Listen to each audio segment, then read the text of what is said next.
On today's Buckeye Roast, we'll start with the numbers. Ohio State's win totals on the board, and we'll give our picks on whether the Buckeyes hit the over or the under. We'll also spotlight Chris Henry Jr., one of the bright young names tied to the program. Had a crazy weekend. We'll talk about his trajectory and what it means for the Buckeyes. Then it's time to go national with our Week 0 reactions.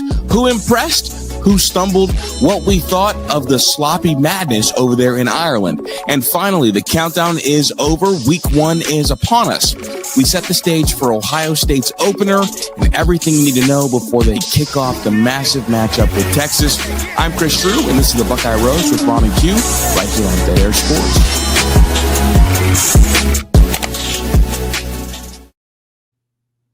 Good morning, good morning, good morning. We are back for another episode of the Buckeye Roast. It's your boy Ron James here with my guys. Smash that like. Q, how you doing? I almost forgot that was a thing for a second, but it still is. I'm good, man. College football is back. Solid weekend. Can't complain. How are you?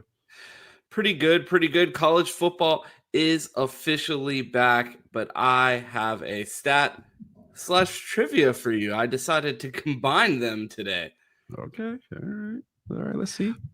Ohio State's 2025 win total is set at 10.5 per FanDuel, the highest in the nation. Can you name 3 other teams with a win total of 10.5?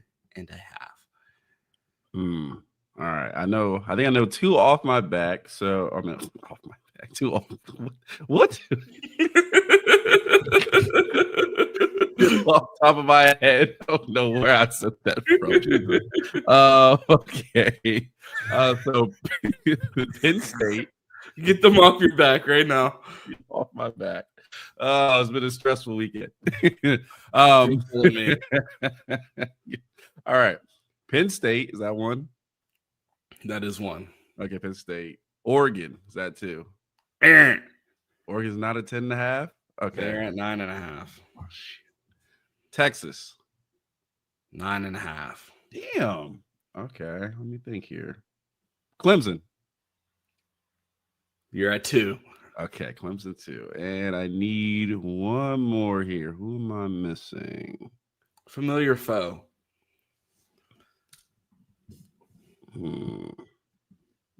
They're in the Big Ten then. Are they? I don't know. that was a hit for a clue.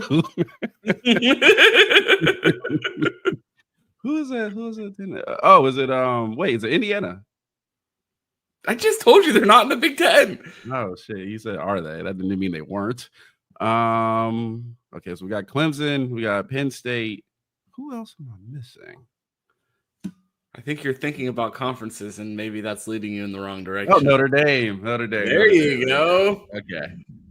The Fighting Irish also at a 10.5 win total, and probably rightfully so, being that they don't play in a conference. So who knows how difficult that schedule actually is. But Q, we got an action-packed show to get into. We have college football, we have high school football, but the theme is football is back. That it is. Oh, well, sounds good. Go ahead and play the music. Let's get to it.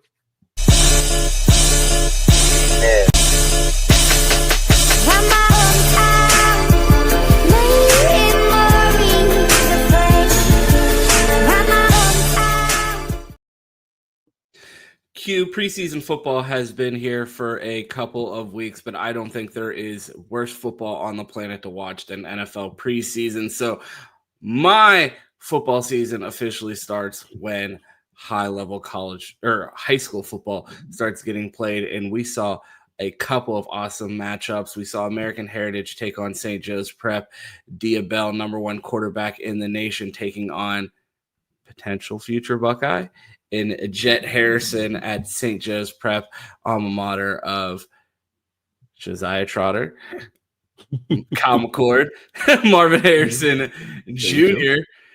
Q, how excited are you that football's back? Very excited, man. I actually I didn't get to watch that game, but I did do a little bit of YouTube highlights. I cannot believe American Heritage came back from 20. That's abysmal, man. You got to feel terrible. They came back from 28 points down, but man, I'm happy. It's good to see the high school guys. We talked about Chris Henry Jr. in the preview. He went crazy, but man, I'm excited. But yeah, I know American Heritage is a school you're very familiar with. Anything stick out to you from the game? Yeah, the fact that I shut it off when American Heritage was down 28-0. I was like, I'm not watching this. Diabell looks terrible in this game. He turned the ball over twice in the first quarter, 2 fumbles, both resulted in big scores. St. Joe's defensive line looked to be too much for the Heritage offensive line. They weren't able to run the ball with any success. They started to have some success running the ball. Diabell turns the ball over. Going into halftime, I was sitting in Twitter spaces listening to people discuss about how they can't believe Diabell is the number 1 quarterback in the nation. I got in spaces about 2 hours later, and they're like, all right, I see why he's the number 1 quarterback in the nation. Leads the team on a comeback. So a little preview into this year or into this week against Texas. Maybe we shouldn't write off either quarterback after 2 quarters, but we'll get into that a little bit later. Yeah, they pull a Tom Brady style comeback against St. Joe's. Disappointing for a team from Pennsylvania to fold like that. Could have done great things for Pennsylvania football narratives if they were able to get that win done. Jet Harrison with a circus catch looking every bit the part of his family name. A toe tap. They said that he didn't get his foot in. I think he did. No replay in high school football, but going to be exciting to watch. Just a sophomore. It'll be interesting to see how he continues to progress. And then someone that looked every bit of the part. And man, we put a rule on this program about not comparing people to Jeremiah Smith ever again. And man, it was Jeremiah-esque out there watching Chris Henry Jr. go absolutely crazy in his modern day debut. Yeah, I mean, it was Chris Henry-esque, the way, the size, the speed, the combination. I mean, that 81-yard touchdown that he caught, taking it right out of defender's hands, was absolutely crazy. Yeah, he just looks like a specimen, man. And being that size, just watching some highlights from him, just the way he takes off coming off the line, it's like, Jesus Christ, like, this dude's what, 6'6", 220? If he's moving at me like that, I am just moving out the way. I'm good. Business decision. So Chris Henry looked absolutely the part in modern day. 2 Ohio State wide receivers look like absolute force. But yeah, man, it's gonna be crazy seeing him and Jeremiah Smith team up on the same team. You're just gonna look around like, Jesus, are these the defensive ends or are these the wide receivers? Yeah, and it's gonna be a terror for the rest of high school football for the rest of the season for teams that have to match up against modern day when they have 2 Ohio State commits at wide receiver and Chris Henry Jr. and Caden Dixon Wide, another Buckeye commit that had himself a big game, not quite the explosive game that Chris Henry Jr. had, but both of them big games in the season opener for modern day. And then a classic. Go ahead. That's a quick question. Did both those games were in Florida, right? Mm-hmm. Yeah, does anybody in Florida football travel? Does anybody leave this? I'm just wondering because I looked and I'm like, okay, it looks like they're playing Florida, and these teams are coming from Cali and New Jersey. Does anyone in Florida travel? I'm just asking. Let me know in the comments. But go ahead. High school teams don't travel. Their college teams don't travel. I mean, if I had weather like that, where would I go? Like, I mean, what, you want them to get on a plane and come to Arizona so their shoes could melt to the sidewalk? Like, I'm getting ready to pull out sweaters, and you guys are still using spatulas to walk down the street. Spatulas is crazy. Sorry, man. Pull up the Dolphins schedule. Let me see something. Try and see something. But continue. Then we had a classic in Ohio, Glenville taking on Massillon. It went into overtime. Sincere Johnson, Ted Ginn, and them boys get the win. Q, football season's actually here. Over under 3 high school football games watched by you this year. Under. Now I do redeem myself by huddle tape. I watch a ton of huddle tape when it comes to recruiting season. So I guess if you were roll those into games, I'd maybe hit about 2 games a year because 5 minutes times 12. That's at least 2 games. At least 2 hours of game time. So Well, I want to pivot into a sport that maybe you may have watched this weekend. It is officially week 0. Well, it's week 1 now. It was officially week 0 in college football return. Q, over under 4.5 quarters of college football watched in their entirety this weekend. Oh, it was under, but I did watch good old Kansas State and Iowa State because I had a financial interest in the game. You heard it on Friday. Ron told me Kansas State, hammer it for Big 12 champs, hammer it for Iowa State money line. And actually they were -3. So hammer it for -3. And I did that. And it didn't work out too well, but college football's back. Yeah, based on the footage after the game, it looked like Avery Johnson's brother took my advice. He was fighting with his pops outside the stadium. My apologies to the Johnson family if anyone took my advice to bet on Kansas State as Big 12 champions. The only explanation for why a father-son duo could possibly be fighting after their brother and or son just lost the game in Ireland. But man, disappointing to see Kansas State go down in week 1. Yeah, I was wondering if you were going to bring that up because I seen the apology letter. But I mean, it's good to have college football back again. I mean, this is a top 25 matchup in week 1, the early conference game. I would love to see it played under a little bit better conditions, but I will say the game was exciting. Ball was all over the place, and just like was it bad? Like, it doesn't seem like bad weather, but also too, it seemed like bad weather just because the field, I could barely understand where the markers were. I'm like, is it the first down? Like, where's the 10-yard line? Like, where are we? Are we in the red zone? Are we out of the red zone?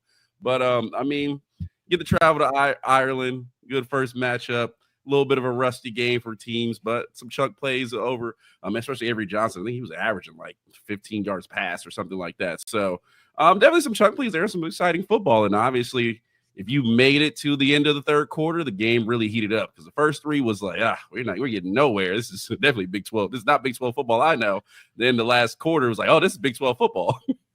Yeah, I mean, for anyone that didn't learn their lesson on writing off Diabell after 2 quarters, they had their chance to learn it again. Writing off Avery Johnson after 2 quarters, he looked abysmal in the first 2 quarters, finishes with 273 yards, 2 touchdowns, 0 interceptions, adds another touchdown on the ground.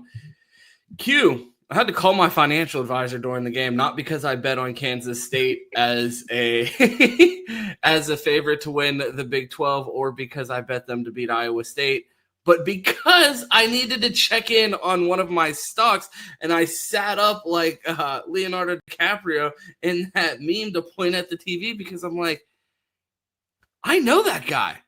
When I heard the name Gabe Powers, former Buckeye, contributes with 4 tackles in his Kansas State debut, and I just had to look at the portfolio because I'm a big holder of Gabe Powers stock. Not great to see him lose in his first game, but it's good to hear his name. Yeah, it's good to hear his name out there. I was like, oh, shoot, we do got a guy out in Kansas State. I sold all my Gabe Powers stock and put in Arvo. We have George Fitzpatrick there too. Lock in. Yeah. I don't know. Is the Ohio State, Kansas State pipeline strong these days? It's like, we'll take them all. Just bring them on over here. I think that's a pretty fair trade. Gabe Powers and George Fitzpatrick for Will Howard. I'll take it. It's a solid trade to me. Yeah, so good to see those guys out there. And again, it was a fun game. I'm not mad at it. I'm still. This is again selling me on the international college international games. I don't necessarily know if I want to see that, but the stadium looks cool. I mean, it's a good travel experience for the guys, and we got a pretty thrilling game for week 0. They were handing out T-shirts over there, right? There's no way there are that many Iowa State and Kansas State fans. Yeah, they travel. They travel hard. Who doesn't want to go to Ireland? It looked like they took format. They clicked Format Painter and painted half the side of the stadium and then repainted the other half. Like I was shocked to see that many fans out there. That was AI, right? Taco Bell student section, Ron. You remember the playoffs? Just let a bunch of students, let them go to Ireland for a week, get drunk, watch a game, bring them back. Because put it on the poll. Would you rather have Taco Bell in Ireland or the United States? Oh, Ireland, most definitely. You think? Taco Bell, Ireland, yeah. One that's probably made with real food. Second of all, you can actually actually just drink a ton of beer out there, have some taco. What after you get drunk? How many people go to Taco Bell? Like, come on. Are you contending that Taco Bell is a big smash in Ireland, given their their love for beer and pubs? Yes, I mean, honestly, if they're not out there yet, they need to be, because they would make I have no idea if they are or aren't, but they would make a ton of money in Ireland. Do we need to close up shop here with the Buckeye Roast and get in on a Taco Bell franchise in Ireland? Can we franchise in Ireland, bro? Then we come back and do the podcast in robes and cigars. Our portfolio just went up again. I think that's a great idea. Go ahead and cut that part out the show. Send it to Taco Bell right now. Q, I wanted to pivot. I know there are millions on the table right now with our Taco Bell idea, but until then, we're stuck here talking about Ohio State football. So I wanted to ask you, what memories do you have? I mean, we have recent memories from Ohio State, Texas, but I wanted to go back into the Wayback Machine when I was 13 at the time? 2005, Ohio State, Texas. What do you remember? Man, it's way back, man. The first memory I have isn't really good, but the last time Texas traveled to Ohio State, I was a big time game. I think we were it was like a 2-5 matchup because USC was number 1 in the nation. And man, I just remember like that game. That was one of the first games where I truly felt like my team lost and shouldn't have. I felt like we thoroughly outplayed Texas in that game. If you remember, that's the famous quarterback, one drive, quarterback, the other, Troy Smith, had gotten in trouble. So they said, we're gonna flip-flop between him and I forget who was it, Justin Swick? It's Justin Swick who was the other quarterback. And Troy Smith came in and balled out, but didn't play the entire game, nor the most meaningful drive down in the fourth quarter. So, but I remember a ton. Vince Young coming to Ohio, which was exciting. The defense balled out. That's when we had AJ Hawk and those boys, and we just outplayed them, man. I just remember 15 times in the red zone to come away with field goals, and eventually caught up with us when Texas scored a touchdown and just flipped the game, and obviously like outplayed them, but scoreboard matters the most, and lost that game. But truly a fantastic game in Ohio State history. Yeah, it disgusts me to know the Buckeyes lose to a guy like Limas Swede, name that is synonymous with a garbage can in Pittsburgh, a guy that was absolutely awful for my Pittsburgh Steelers, and for him to cause that type of pain for the Buckeyes and then go on to be a just complete dumpster fire for my Pittsburgh Steelers is just insult to injury there. Yeah, he used up all his juice in college. That happens. To be this good in college, he made that deal with the devil that he had to pay it back. Apparently. But I would say it's just funny, man. When you think about that season, like you think about 2005, everyone thinks about USC in Texas, and really no one thinks. I mean, Ohio State lost to Penn State later in that year, but no one thinks of Texas really getting outplayed and sort of manhandled at Ohio State and just coming away and lucking out a victory. It didn't really luck, but Ohio State really giving them the game. So that's just a forgotten thing. And we think about it like, man, if we had just beat Texas, maybe we're playing USC at the end of the season. But history goes as it goes. The series is tied in the last 20 years. The Buckeyes are 2-2 against the Longhorns, but a famous talking head seems to believe that the Buckeyes are going to get their doors blown off this Saturday. Does he have big ears? I don't know. I'm not one to talk about ears. I hide them behind a hat. Fair enough. Yeah. I was wondering if you saw it. Paul Finebaum came out and said, I'm going to say quote, but this is probably a little off, but he basically said, I don't even think this game's going to be close, but I don't want to hurt the viewership of Big Noon Kickoff, basically. He said Texas should have beat Ohio State last year. It's a completely different team at Ohio State, even though we returned the 2 best players in college football, unless you ask ESPN. And then he says, yeah, I expect them to roll in there, and I don't even expect the game to be close. An absolute blowout in Columbus. You heard it here first. I have the exact quote here, Q. I don't think this game is even going to be close. I think Texas roster is better, and I think Ohio State is going to be hungover from last year. Who does he think our starting quarterback is, Q? You? Why does he assume we're going to be hungover? That's crazy that you put me and hungover in the same sentence. But yeah, I don't think Paul Finebaum has kept up with anything happening at Ohio State. He probably doesn't know about them taking the banners down and saying this is a different team.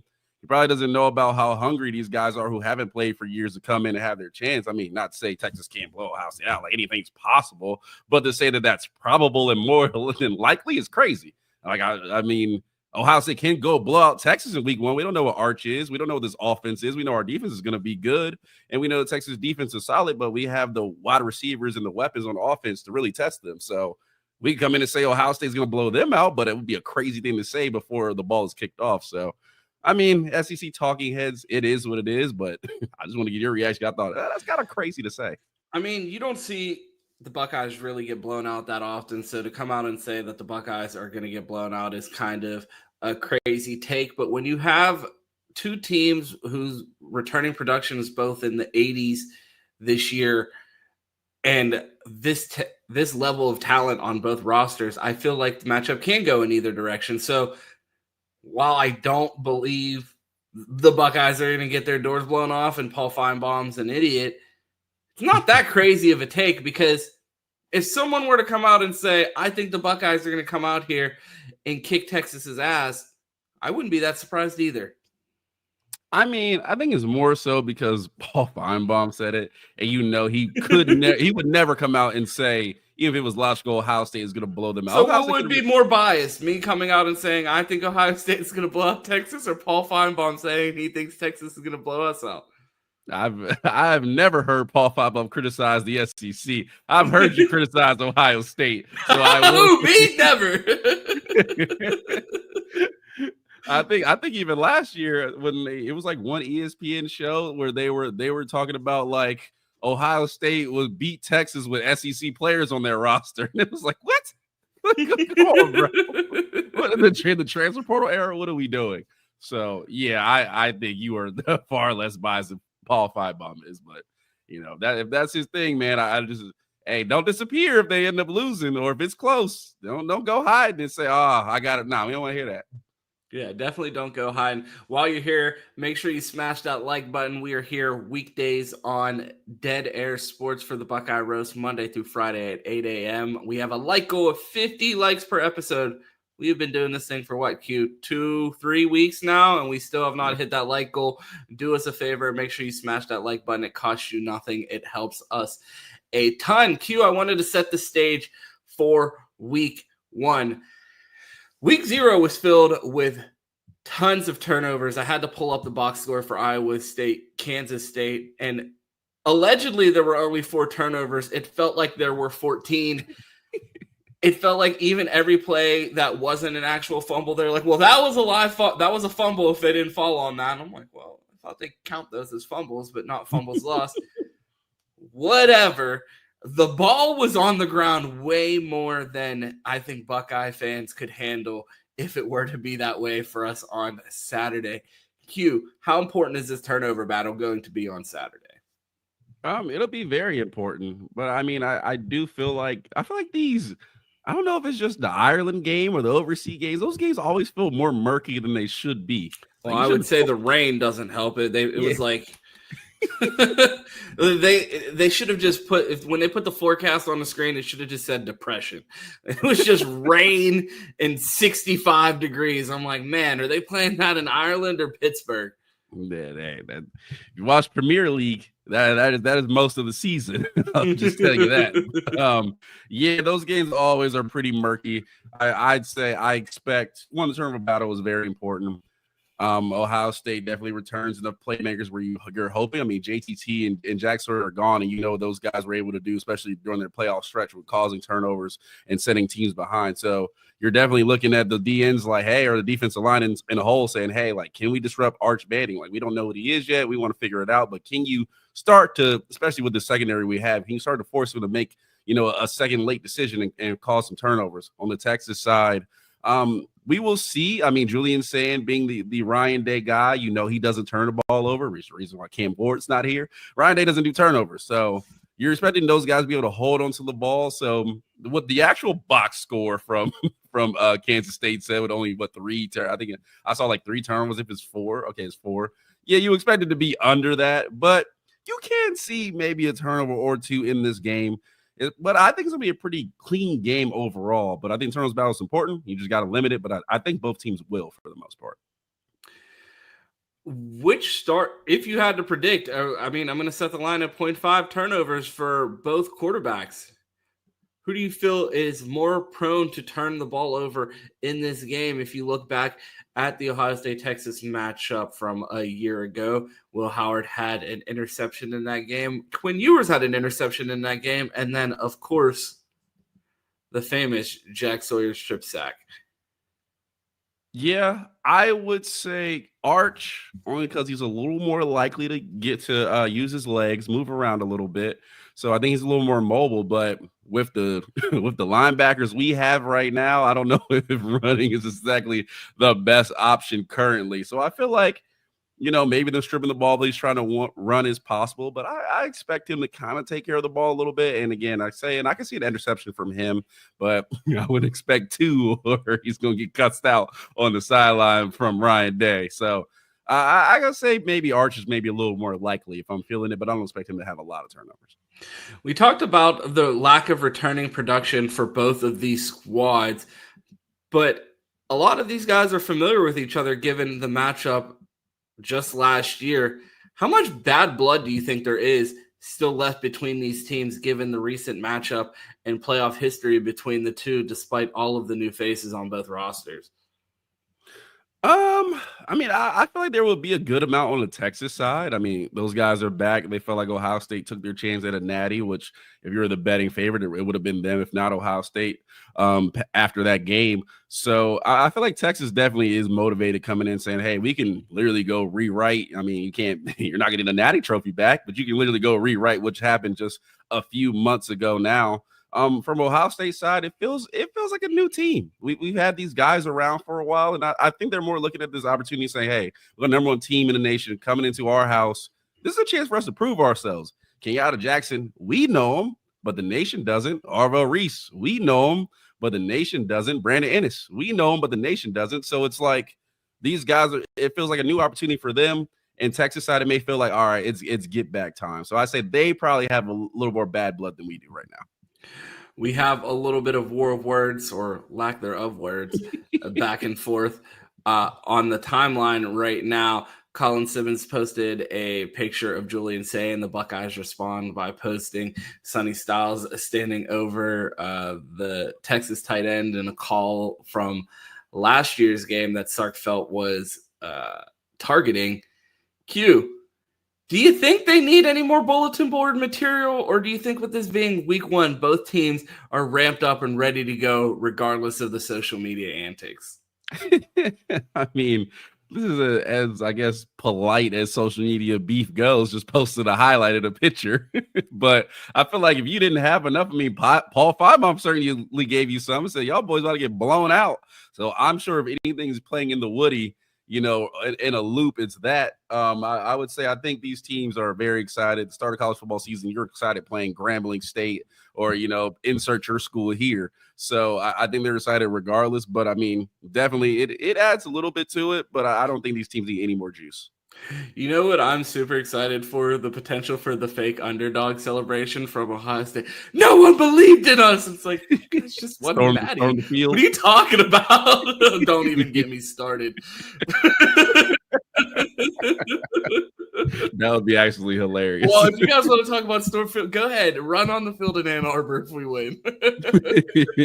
You have my permission. Oh, man. That would be a time, man. Yeah, definitely. I would love it. Paul Finebaum ain't believe in me. Where is he at now? That's what I need. I need a Ryan Day. Paul Finebaum. I'd like to know where Paul Finebaum is right now. I bet you he can hear me with those big ass ears. If he says that on ESPN, if he says that on Fox Q, what are you going to do? Oh, man. Hey, Natty champion. It's like Georgia when they get a speeding ticket. Natty incoming if he says that. Smash, hammer Ohio State Natty championship. Q, I wanted to ask, we talked about this a couple episodes ago. The biggest change, we talked about the returning production, but even bigger change for the Buckeyes may be the change in coordinators on both sides of the ball. I wanted to ask you, do you feel like this is an advantage or disadvantage for the Buckeyes going into this matchup, both of these guys having their first start against a team like Texas, no game film. We haven't seen Brian Hartline call plays during the game. We haven't seen Matt Patricia call a defense for a college in over a decade. Is this an advantage for the Buckeyes, or could there be some rust for both of these guys, or a new coordinator jitters for Brian Hartline, given that there is no rust to shake off? He's doing this for the first time. Yeah, I mean, I'd say halfway advantage, halfway disadvantage. So I think it kind of evens out. I mean, I feel like we're all, and you can follow this. I mean, I'm sure we're all pretty confident in Matt P. I mean, he was an NFL coordinator.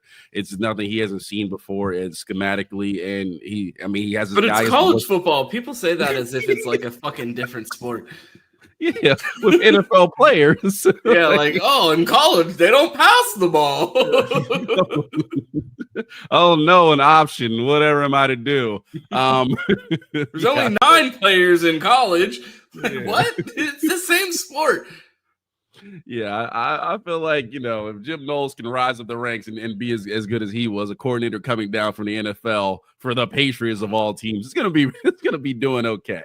So I feel like defensively, I feel like we'll be good. And it's a little bit of advantage. You don't know what Matt P is going to do. I feel like they're going to line up the same, but the wrinkles are going to be a little bit different.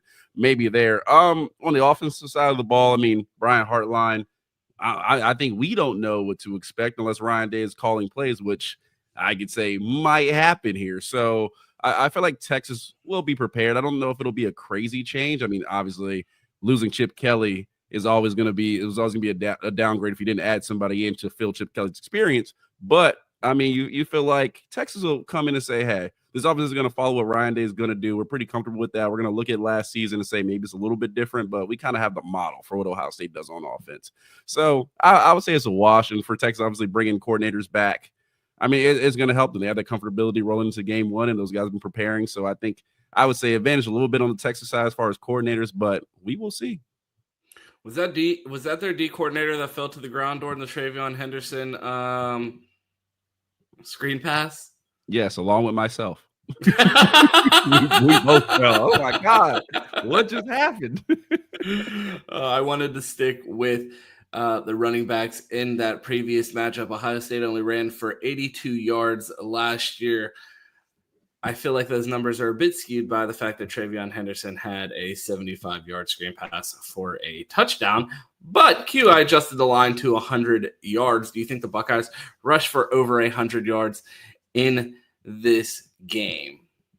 Yeah, I do. I feel like Ryan Day is going to do his best to keep this balance, no matter how pass-happy Hartline wants to be. He's going to say, we have to run the ball, and pretty much the comfortability is in the offensive line. I mean, you add just a new starter. Seems like just one now without so whoever wins that right tackle battle start on the other side, but you're comfortable with the offensive line. You know what to expect. They were able to manhandle Texas last year in the trenches, which talent would tell you they wouldn't be able to do, and Paul Finebaum will tell you their roster was better, but clearly the blue chips fall on the Ohio State side as far as the offensive line goes, because they were able to push them down the field last year and really hold their own, especially against Colin Simmons. We'll see if they can do it again on Saturday. But I feel like the offensive line will be pretty comfortable, be able to open up some holes from Texas. But I'll ask you, James Peoples, new guy walking into the spotlight, I think a lot of it rides on him. I mean, we've heard he's the standout. We heard, we got C.J. Donaldson, but James Peoples is the guy. What do you expect him to do on Saturday when, again, Ohio State was held under 100 rushing yards last season? Yeah, they were held under 100 rushing yards, still were able to find a way in the end zone rushing twice with 2 Quinshon Judkins touchdowns. TreVeyon Henderson averaged 7 yards per carry that game. Quinshon Judkins 4. I think it's going to be important for James Peoples to establish himself early, because I don't know how much of a leash these guys are going to get in a week 1 matchup against Texas. Like, if they're not seeing it out there, I don't think they're going to be afraid to rotate, because they don't have much time to play around. It's not like we're playing Grambling week 1 and they have the opportunity to get they have James Peoples 15 carries to get him warmed up and comfortable out there. I want to ask you, Q, you go out there, you have a first-time running back out there, you have a first-time quarterback out there. Who are you more worried about getting comfortable first? Like, do you open up with a quick screen to get Julian comfortable in an early completion, or are you trying to get the pregame jitters out for a first-time starter in James Peoples and let him get hit early. There's a lot of first-timers during that first drive, and it's like, who do you prioritize getting comfortable, and what does that first drive look like? And if it doesn't look great, obviously you're going to roll with the decision has been made with Julian Sayin. I don't think there's going to be a short leash there. If he goes out there and struggles, they're going to let him fight through that, and it's going to be his opportunity to be the quarterback this entire season. But with James Peoples, you better see it quickly, because they're going to be trying to figure out who the hot hand is to make sure that offense stays on track. Yeah, there'll be enough carries to go around, especially as the season goes. But I feel like with saying you have guys you can really rely on. I mean, you feel like Cardinal Tate's going to be able to go out there and create separation. I feel like Ennis has shown he's really the separation monster out of the group. He's the guy who really, I mean, we saw the Texas game, actually routed somebody up, and they were running one way, and Brandon Ennis was running the other. And Jeremiah Smith, you feel like if you just put the ball in the vicinity, he's going to be able to come down with it along with Max Clare. So I feel like James Peoples is the guy you kind of got to layer that comfortable. So especially so you can take pressure off of Sayin. You don't want him to have to feel like he has to make plays. I mean, you see JJ one-on-one, you know what to do, but you don't feel like he has a thread and needle to get Ohio State going. You feel like he's going to be able to have a offensive line and a running back to rely on. So I would say if it was me, Peoples is the guy I would really warm up first. And obviously then I know what I have on the outside. I mean, that's pretty established, but that would be the guy I focus on, especially. Let's get to nickel and diming. Let's get to 5 yards of carry. Let's get to 6-7 yards of carry, especially with Donaldson and his power as well coming in. You feel like that is really going to set the tone, because you feel like you don't want to be in a shootout with a first-year starting quarterback in a top 3 game in college football. It's not exactly, I mean, he could go out there and just actually be Matty Ice, but you know what I'm saying? That's not where you want to be. As a guy that hates to be wrong, I would love nothing more than to be wrong about my skepticism with James Peoples. Not that I don't believe that he is a good back. I have just not seen it yet. He had limited touches last season. We didn't see many flashes during the spring games. I got to see him flash a little bit during practice when I was there for the beginning of fall camp. But outside of that, I've yet to see James Peoples do it in the college environment. And I would love nothing more than for him to make me eat my words and for him to go out there and absolutely ball out. Because if teams have to respect the run, given the weapons on the outside for the Buckeyes, I think they would be able to exploit almost any defense in the country, given the level of talent. And James Peoples lives up to what Ohio State running backs traditionally are, and there's no reason to believe that he shouldn't. This is going to be the most dynamic offense in the country. Yeah, and you feel like he doesn't have to be Superman. Like he just. But it would be nice. I mean, it would be great. I hope he's J.K. Dobbins. That's what they told me for 3 years now. Who's really they? You were just talking about they the other day and said they was wrong. Check Twitter. You type in J.K. Dobbins and you'll see some pictures of James Peoples on your timeline. No, I mean that would be amazing. But you feel like if he's just a solid back, he's gonna do just fine, because you're gonna be like, he ain't leaving JJ one-on-one. So yeah, let him go one-on-one with the linebackers and let's see what happens. I feel like any defensive coordinator that runs out single coverage against Jeremiah Smith should be like walked through the town like in Game of Thrones, everybody screaming shame, shame, shame. I feel like that could actually happen in college football. Way some of these towns are, it's not beyond I was belief. just about to say the perfect town environments for something like that to happen. Like every one of these campuses has a main street. Oh man, you can see that. Oh man. But moving on, I know we talked about Hartline a little bit, and I saw you had in here adventure coordinators. What do you expect Hartline to be on Saturday, Ron? Do you expect him to be the box guy? Pass happy. I also expect him to be in the box. I was listening to Chuck. Was it Chuck? No. It wasn't Chuck. It was Buckeye Huddle, I believe. Someone on that channel made the mention that, you're going to have Tyler Bowen on the field. Ryan Day is going to be on the field. Those are your 2 additional play callers in addition to your actual offensive coordinator and Brian Hartline. The idea that all 3 of these guys is going to be on the field is just doesn't seem possible. I think Brian Hartline's holding out till the very last minute before he has to accept the fact that he's going to be up in the box as the offensive coordinator, but we'll have to wait till Saturday to find out. Yeah, it's a good question. I don't know if Hartline just doesn't feel like a box guy to me. Like Coach Key in the box, okay, I can see it. Coach Key feels like kind of all three play callers on the field, though. I mean, well, Coach Key does have that title of does he have the title of co-coordinator? I don't believe so. Does he not? I thought I saw that somewhere. But yeah, he feels more like a box guy, and obviously our quarterback coach who definitely is going to be in the box. I don't know. I mean, maybe he will be. I don't know. Hartline could go in the box and dial it up. I'm with you. I don't know what to expect from Hartline Saturday if he is calling these plays. But if I see Hartline in the box, I'm like, all right, I'm interested. Let's see what happens. Yeah, it'll be interesting. You would think with Jeremiah Smith being in year 2, you have Brandon Ennis, a third-year guy out there, Carnell Tate in his third year. Maybe Brian Hartline doesn't need to be down there, and he can take that step given the level of experience in his room. You have a prodigy like JJ.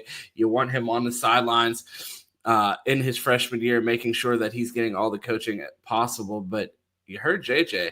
He's not going to be making those freshman mistakes that he made last year. He's much more confident in the offense and feels like he's moving at a different speed given he understands the offense more and knows what he's doing out there and not second-guessing himself. So maybe that gives Hartline the freedom to move up into the box. But Q, we've talked about this. We've had clips about shows about how pass-happy this offense could potentially be.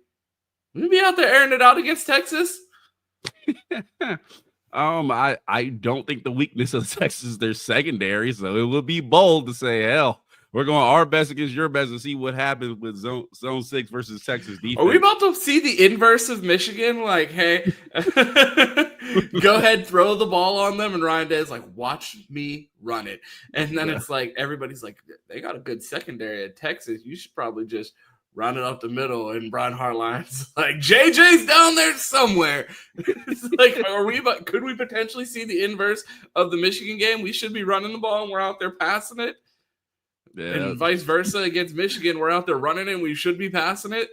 Yeah, I mean, that reminded me of that 30 for 30 with NC State where they won a natty and they go to play Houston with Akeem Olajuwon and Clyde Drexler, just like a bunch of high flyers. Like, we didn't come here to hold the ball. Run it. Let's just see what happens. So, I mean, that would be fun. It would be fun if Arch and Sark and then Ryan Day and Julius Sage say, hell, I don't care how good these secondaries are. We're going to air it out. We're going to put up points and absolutely have a barn burner in week 1. I mean, again, I see with this level of quarterback, as we think Julian Sayin will be, and this level of wide receivers, I mean, you can't just come out here and run the ball. No one wants to see that. They do want to see JJ's out there somewhere. Cardell Tate, the first rounder, and Brandon Ennis is not talked about enough, and along with Max Clare. So I feel like there'll be a good balance. I would say I could see 55 pass, 45 run, burden on 40-60. I just don't want to see Julian Sayin put up over 35 throws in his first game. I honestly, as long as he's throwing the ball that much just because we're putting it on them and not because we're losing, I'd love to see him throw the ball a million times. Gonna be ice on his shoulder like Stroud. Stroud said, y'all made me throw 50 times last week. Now I got to sit out a game. Oh, that's too funny. But I also had a follow-up question. So you just talked about it. Are we going to air it out? Jeremiah Smith famously last year, 1 catch, 3 yards versus Texas. They have the blueprint. They have the game plan. Ohio State, except for, Max Clare, pretty much returns the same core of receivers. How many touches does JJ have to have on Saturday? And is Texas in some way? Maybe it's not 1 catch for 3 yards. But are they able to hold him under 90 yards on Saturday? Both questions for you, Ron. Take your fandom out. Good. I'll take my fandom out of it. Yeah, good fucking luck. If you think that they're going to allow Jeremiah Smith to be held to 3 yards, I feel like you're going to get a statement game out of Jeremiah Smith similar to the way you saw him respond against Oregon. That's not. Don't poke the bear. Oh, I'm just saying, man. They're gonna game plan. So we'll see. So you're taking Jeremiah Smith over 100 yards on Saturday. Jeremiah Smith over 100 yards? Absolutely. Lock it in. All right, you heard it here first. Lock it in. One more follow-up question for you. So obviously, we know the famous Ohio State atmosphere that Tennessee involved on Saturday, and then we also know that it's a noon game. People are going to be walking in, maybe not quite as amped up as they should be. How do you expect the atmosphere to compare to Tennessee last season on Saturday, as Ryan Day already called out and said we need everybody there? Well, Q, I don't know if you're familiar, but there's going to be some new traditions debuted at this game. And for starters, emphasis on starters, they're ringing a victory bell before the game, Q. Do they know something that I don't know?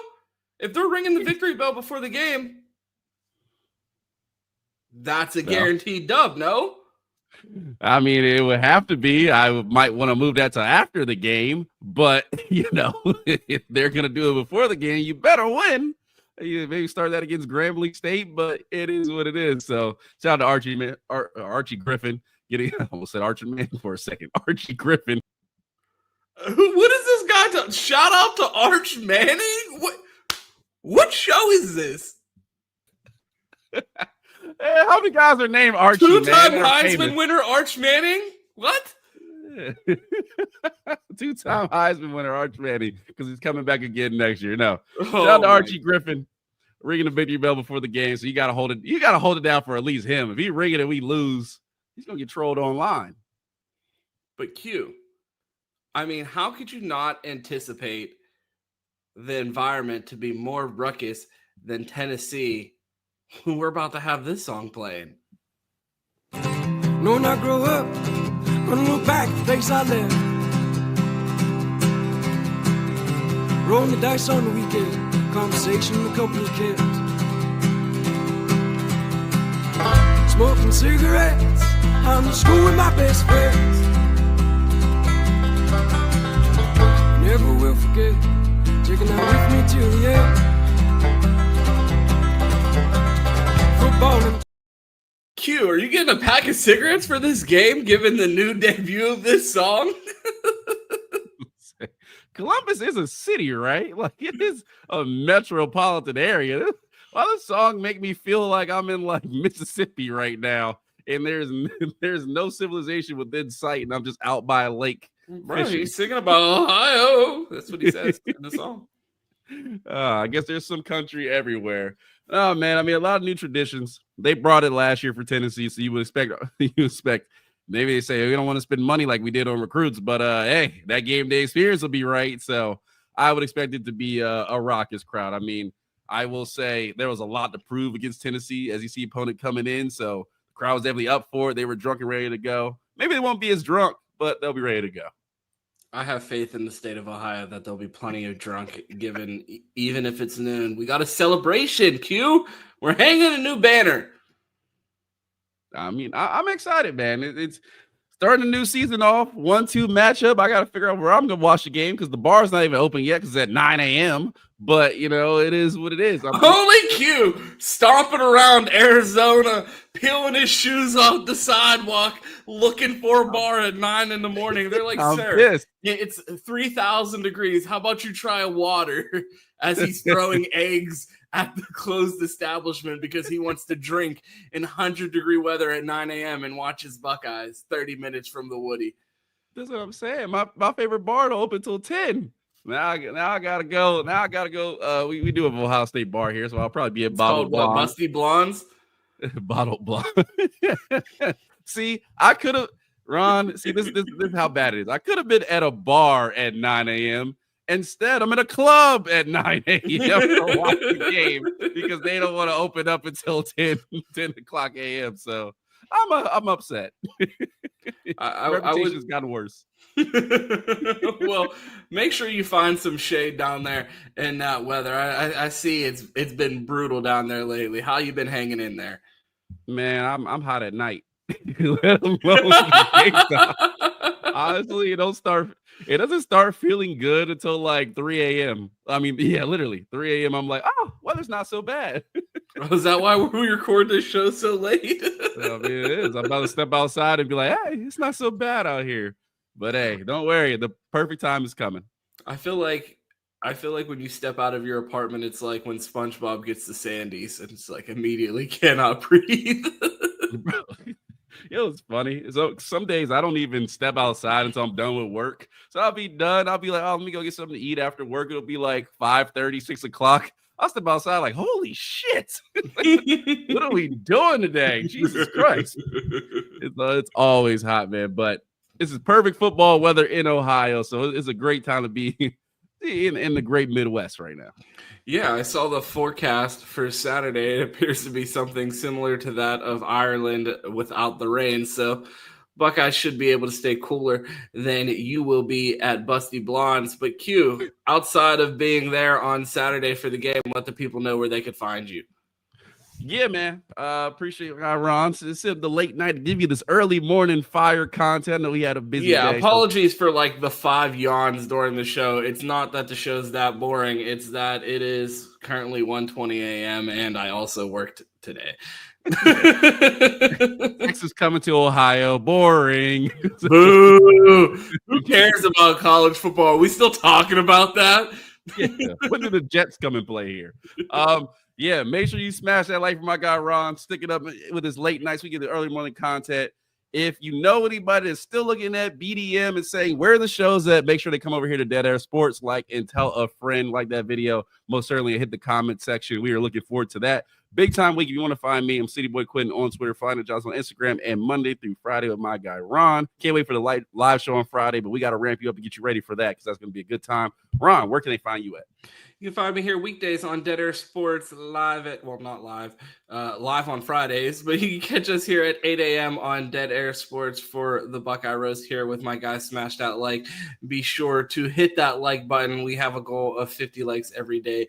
Be sure to help us get there. It costs you absolutely nothing. It helps us a ton. You can find me on Twitter at 2Ts. It's 2_TES. You can find me and Chris Drew inside the Bleacher Report app starting tomorrow. Be sure to check us out in there. We are there Mondays, Thursdays, and Saturdays immediately after the postgame. So if you want to tune in for postgame coverage, be sure to join me and Chris Drew in the Bleacher Report app for a live instant reaction to Texas and Ohio State on Saturday. We appreciate you guys tuning in, and you know how this thing ends. It's always go Bucks, and of course, OH. Ayo.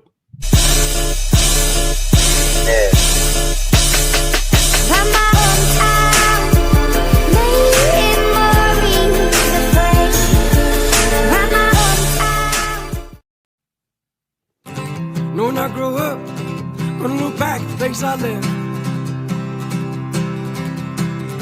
Rolling the dice on the weekend, conversation the company kept. Smoking cigarettes, I'm in school with my best friends. Never will forget, taking out with me till the end.